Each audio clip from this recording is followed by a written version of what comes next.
Okay, well that one sort of worked reasonably okay. I swear, completely random. Okay, no bookmarks, nothing in here, and I'm just going to open up to a random page and start reading again. This one's chapter 3. Jesus and Lamars amongst the Sudras and Vizyas in Benares. Jesus becomes a pupil of Udraka. The lessons of Udraka.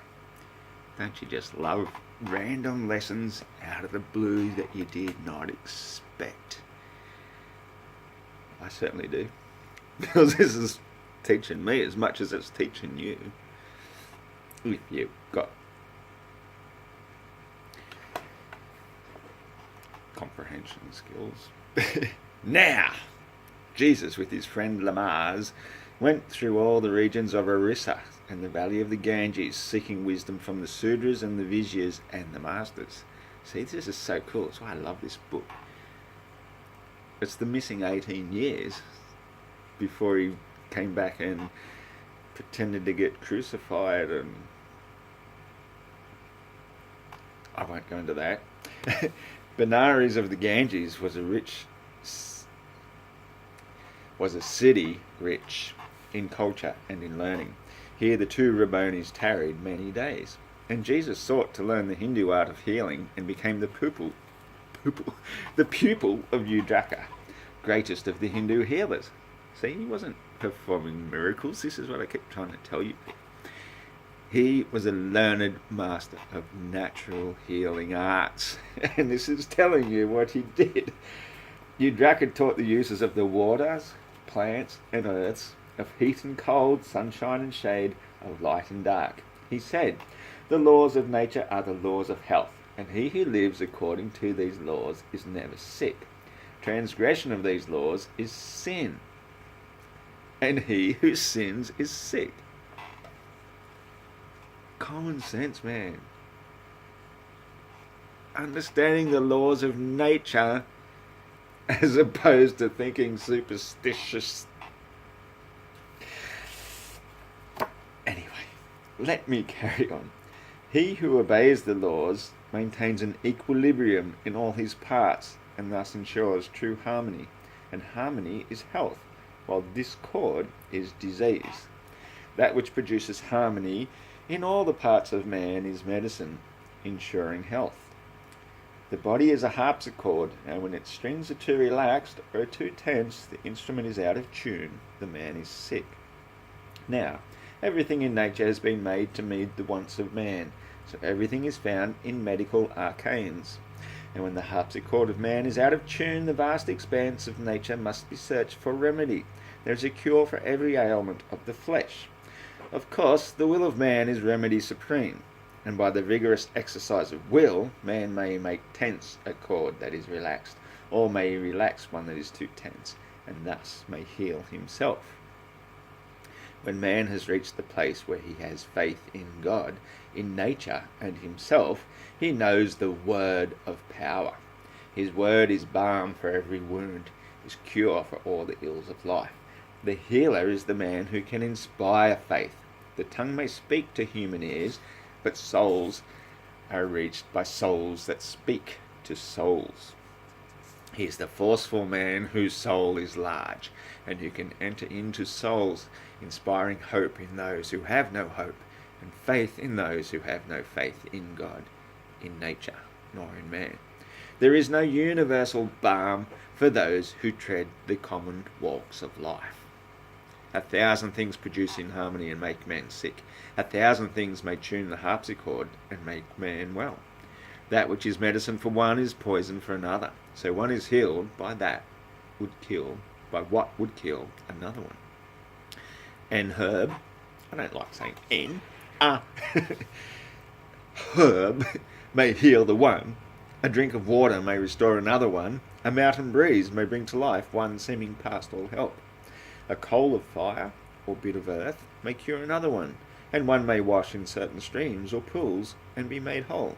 The virtue from the hand or breath may heal 1,000 more, but love is queen. Thought reinforced by love. is God's great sovereign balm. But many of the broken chords in life and discords that so vex the soul are caused by evil spirits of the air that men see not, that lead men on through ignorance to break the laws of nature and of God. These powers act like demons, and they speak. They rend the man, they drive him to despair. But he who is a healer, true, is master of the soul, and can, by force of will, control those evil ones. Some spirits of the air are master spirits and are strong, too strong for human power alone, but man has helpers in the higher realms that may be importuned, and they will help to drive the demons out. Of what this great physician said, this is the sum. And Jesus bowed his head in recognition of the wisdom of his master soul, and went his way. Do you want me to read the next chapter? All right, I'll read the next chapter after I bless my body with the holy bread of life.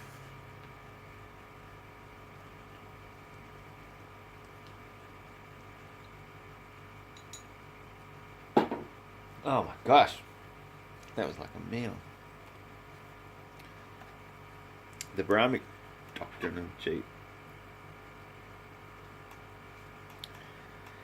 I'll start again. The Brahmic doctrine of castes. Jesus repudiates it and teaches human equality. The priests are offended and drive him from the temple. He abides with the Sudras and teaches them. 4 years the Jewish boy abode in Temple Jagannath.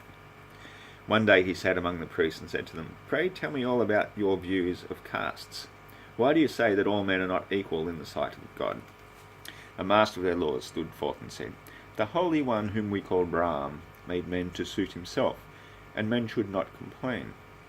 In the beginning days of human life Brahm spoke, and 4 men stood before his face. Now from the mouth of Parabrahm the first man came, and he was white.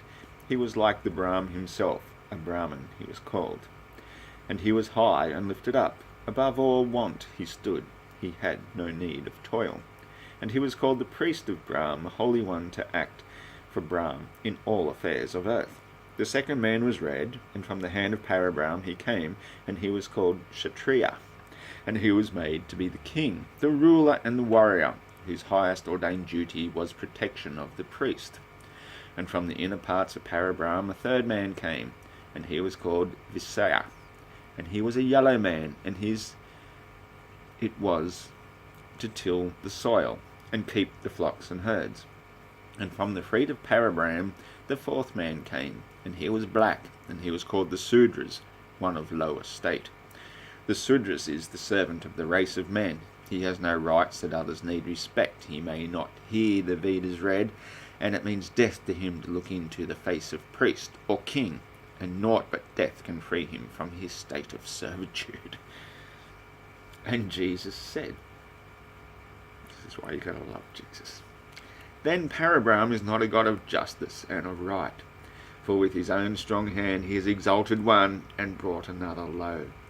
And Jesus said no more to them, but looking up to heaven, he said, "My Father God, who was, and is, and evermore shall be, who holds within thy hands the scales of justice and of right, who in all boundlessness of love has made all men to equal be, the white, the black, the yellow, and the red can look up in thy face and say, Our Father God, thou Father of the human race, I praise thy name." And all the priests were angered by the words which Jesus spoke. They rushed upon him, seized him, and would have done him harm. But then Lamaz raised his hands and said, "You priests of Brahm, beware, you know not what you do. Wait till you know the God this youth adores. I have beheld this boy at prayer when light above the light of sun surrounded him. Beware, his God may be more powerful than Brahm. If Jesus speaks the truth, if he is right, you cannot force him to desist. If he is wrong, and you are right, his words will come to naught, for right is might, and in the end it will prevail." And then the priests refrained from doing Jesus harm, but one spoke out and said, within this holy place has not this reckless youth done violence to Parabrahm? The law is plain. It says, he who reviles the name of Brahm shall die. Lamars pled for Jesus' life. And then the priest just seized a scourge of cords and drove him from the place. And Jesus went his way and found a shelter with the black and yellow men, the servants, and the tillers of the soil. To them he first made known the gospel of equality, and told them of the brotherhood of man, the fatherhood of God. The common people heard him with delight, and learned to pray, Our Father God, who art in heaven. Next.